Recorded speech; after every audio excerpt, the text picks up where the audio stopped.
Our last video was about humankind's relationship with science at the beginning of known history.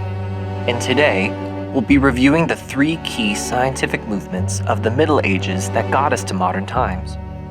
We'll also be developing a theme I introduced in our last video that we saw science struggle with at its onset, which is the relationship between authority and scientific anti-authority. The year is 1200. Western Europe is in the midst of the medieval Middle Ages. There's no more Roman emperor, who ruled for around 400 years before the empire disintegrated in 395 AD. Instead, Western Europe has become a church state called Christendom, where roughly 80 to 90% of the population was Christian, and the Roman Catholic Church wields supreme authority. At second in command of each country would be a non-religious emperor. So in theory, Christendom was meant to attend to both people's physical needs and their spiritual needs. But in practice, these distinct groups were constantly disagreeing and going to open war with each other. Therefore, much of Europe was a deeply fractured place of many little kingdoms, dukedoms, and princedoms, where nearly everyone lived rural and who all needed their many little castles and forts to protect them from bandits, rivals, and the many wandering knights. Medieval Europe largely ignored the philosophies and ideas from the ancient Greek and Roman texts, and most people received knowledge from their respective religions.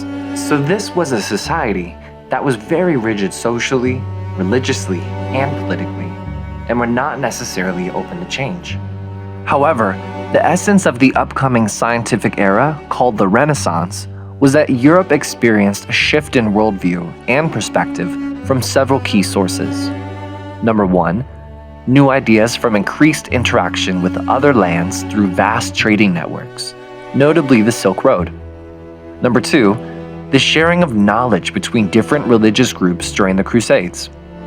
The Crusades refer to a period beginning in 1095 and lasting for 200 years, in which people of Jewish, Christian, and Muslim lineage traveled vast distances to fight over the city of Jerusalem, which they all considered important to their religious heritage. Number three, the ancient texts were rediscovered after being preserved by Islamic and Jewish cultures in the Middle East, along with monasteries across Europe.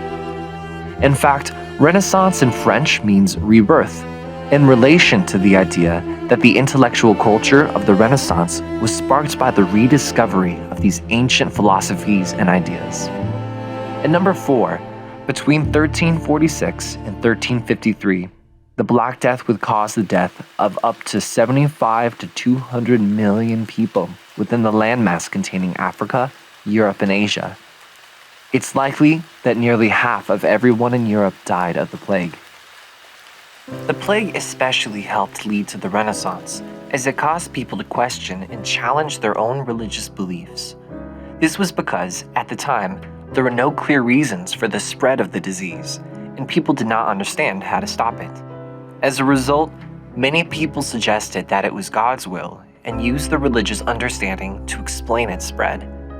This set the stage for some people to question the authority of the Catholic Church and allowed for new ideas and change to enter into European society. The Renaissance, occurring from the 14 to 1500s, marks a transition from Europe's Dark Ages to the modern era. The intellectual basis of the Renaissance, beginning in Florence, Italy, was its version of humanism focused on nature, civilization, and the merits of kindness. This new thinking became manifest in art, architecture, politics, science, and literature. The scientific revolution, taking place from 1543 to 1687, is more about the significance of the scientific method based on the empirical observations of nature laid out by thinkers like John Locke, David Hume, Isaac Newton, Edward Koch, and Francis Bacon. The scientific method was such a large advancement because, in the words of Edward Koch in 1608, even though kings and individual people can act with no concern for science or natural law, an infinite number of grave and learned men working over successions of ages could refine and optimize our understanding of laws derived from nature. The scientific method didn't rely on authority, but in our self-evident ability to reason. It doesn't matter whose scientifically testable claim comes from. And as we'll see, it'll soon support the Enlightenment idea that all men are created equal and are endowed by their Creator with certain inalienable rights, from the U.S. Constitution drafted in 1787. The years 1685 to 1815 were part of a movement known as the Age of Reason, or the Enlightenment. There's no single unified Enlightenment. Instead, it's possible to speak of the French, Scottish, English, German, Swiss, or American Enlightenment movements. Individual Enlightenment thinkers often had very different approaches, but essentially, these thinkers collectively questioned traditional authority and embraced the notion that humanity could be improved through rational change and progress through visible dialogue. The Enlightenment produced numerous books, essays, inventions, scientific discoveries, laws, wars, and revolutions. The American and French revolutions were directly inspired by Enlightenment ideals and respectively marked the peak of its influence in 1685 and the beginning of its decline in 1789. The foundations for the Early Enlightenment were prepared by the scientific method and strengthened by John Locke and Isaac Newton. Locke's essay, Concerning Human Understanding, set up the idea that in all sorts of reasoning, every single argument should be managed as a mathematical demonstration, where the connexion of ideas must be followed till the mind is brought to the source on which it bottoms. And Newton's Principia Mathematica is a famous defense of logicism. The main publication of the time was Diderot's Encyclopedia, which brought together leading authors to produce an ambitious compilation of human knowledge.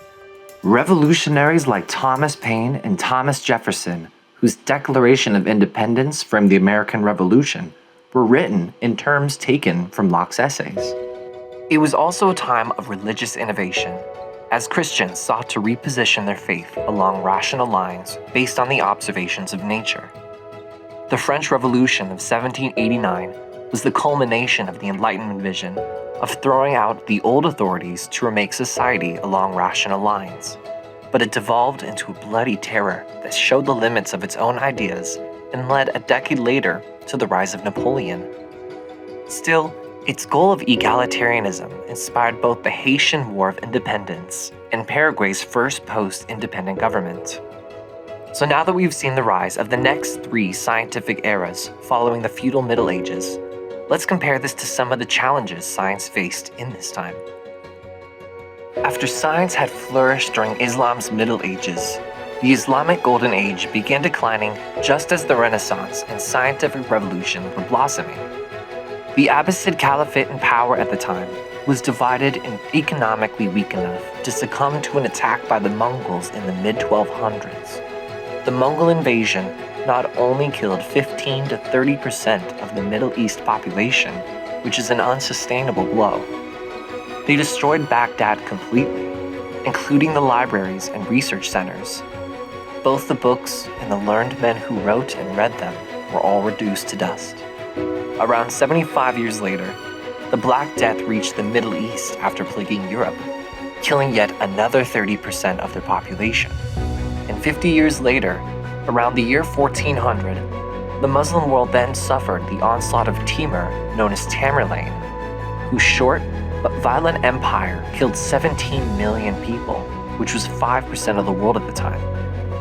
The Turkish Ottomans were now in power over the Islamic world, and they mainly focused on building a military rather than education, science, or anything like that. For example, while a huge number of books were being translated in Europe from Arabic to Latin, the Ottoman Empire prohibited the newly developed printing press in 1485. Muslims shut their door for knowledge dissemination, creating a huge gap in the Islamic world. When the old sick man of Europe fell apart in 1922, after losing 2/3 of its military in alliance with Germany during World War I, the newly founded nations in the Middle East didn't have any structures to fall back on, and the region has been in decline and politically unstable since then. There's such a complicated story around the Middle East, so this is not a full synthesis, but it's a good introduction to the problems. One of these you may have noticed by now is the access to books and education. This next clip is an amazing example of how much this relates to today.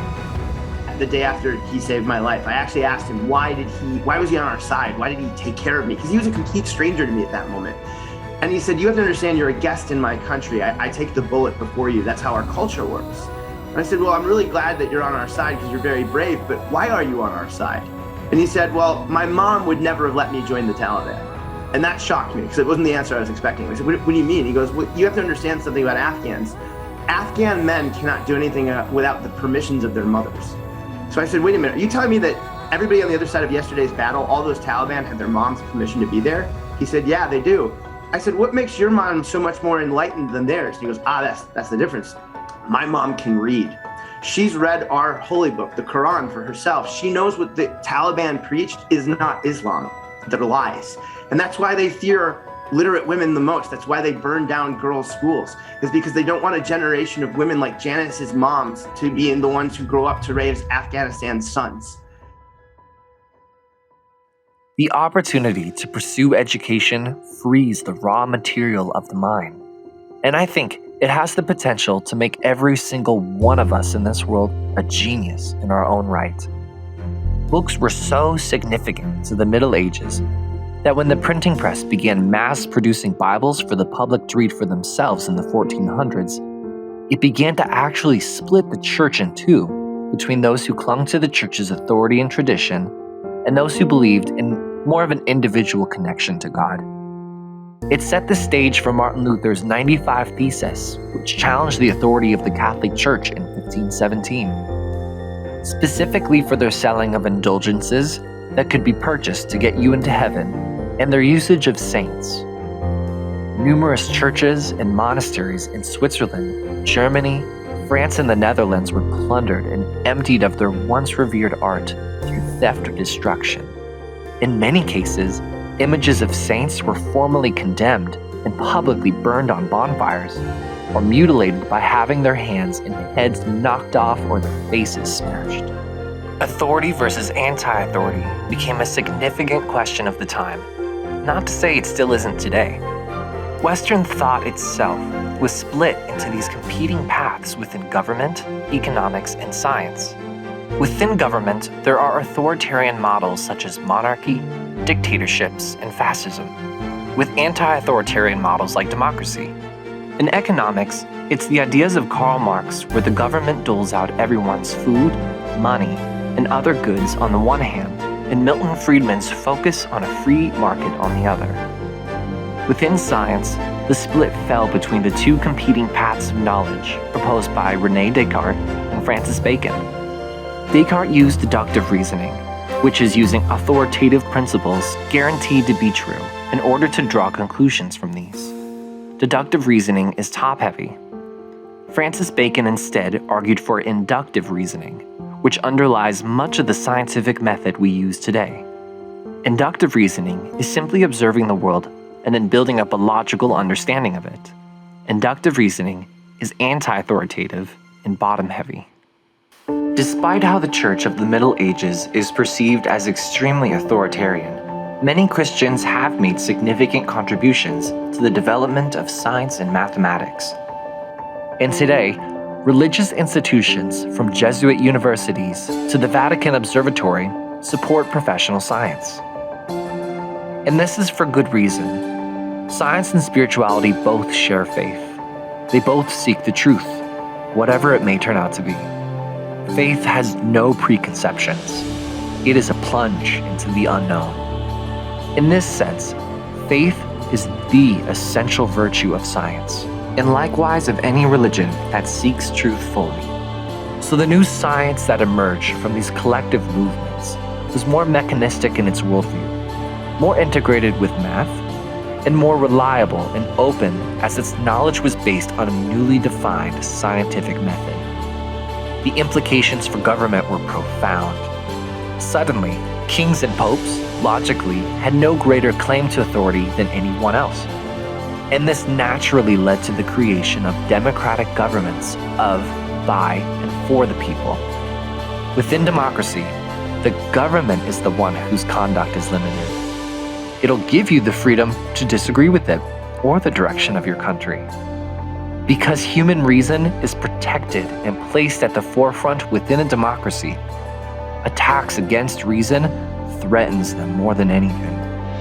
Democracy, in all its enlightened wisdom, can still become two wolves and a lamb voting on what to have for dinner.